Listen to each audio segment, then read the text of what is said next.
खरं म्हणजे मला वाटलं होतं की अर्ध पुढं आपलं आहे म्हटल्यावर हा हॉल नव्हे तर खालपर्यंत लोक उभी असतील. कारण बाबासाहेबांनी असं सांगितलं होतं की गुलामाला गुलामीची जाणीव करून द्या, तो बंड करून उठेल. पण तुम्हाला आम्ही जाणीव कसली करून देतात, तुम्ही वतनदार आहात. त्या वतनदारीची जाणीव झालेली मंडळी इथे मोठ्या प्रमाणात असतील अशी अपेक्षा होती. कारण जेव्हा तुम्ही वतनदार असं तुम्ही स्वतःला म्हणताय, तेव्हा एखादा वतनदार म्हणजे जमिनीचा मालक हा असतो.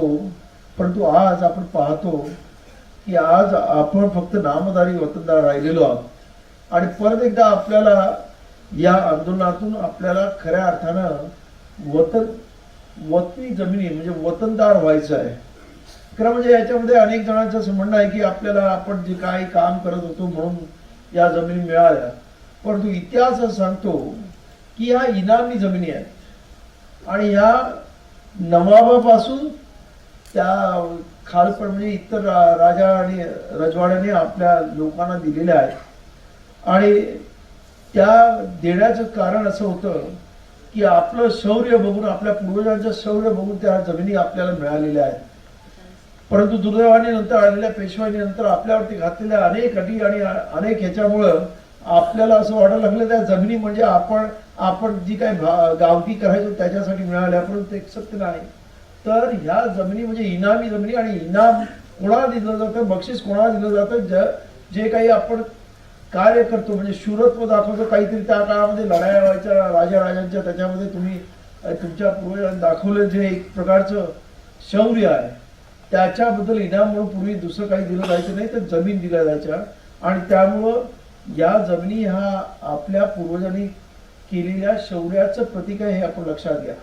आणि त्यामुळे बाबासाहेब आंबेडकर आपल्याबद्दल असं नेहमी म्हणायचे आपल्या भाषणामध्ये, जेव्हा जेव्हा फक्त महार समाजाची एखादी मीटिंग असायची तेव्हा प्रत्येक वेळेला बाबासाहेबांनी नेहमी सांगताना सांगितलं, यू आर मार्शल रेस, म्हणजे तुम्ही राज्यकर्ती जमात आहात.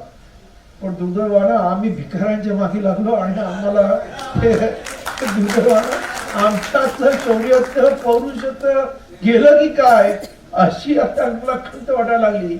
कारण कोणाच्या तरी दारी मागं लागणं त्यापेक्षा माझं आपल्या सर्वांना आव्हान आहे, आपल्या पूर्वजांना आठवा आणि परत एकदा बाबासाहेबांनी जे सांगितलं, जा तुमच्या भिंतीवरती लिहून ठेवा की राज्यकर्ती जमात व्हायचंय. ते परत एकदा म्हणजे मागच्या पुढे लिहून ठेवलं, परत आपल्या ह्या नवीन पिढी जी विसरलेली आहे तरी परत एकदा लिहून ठेवा.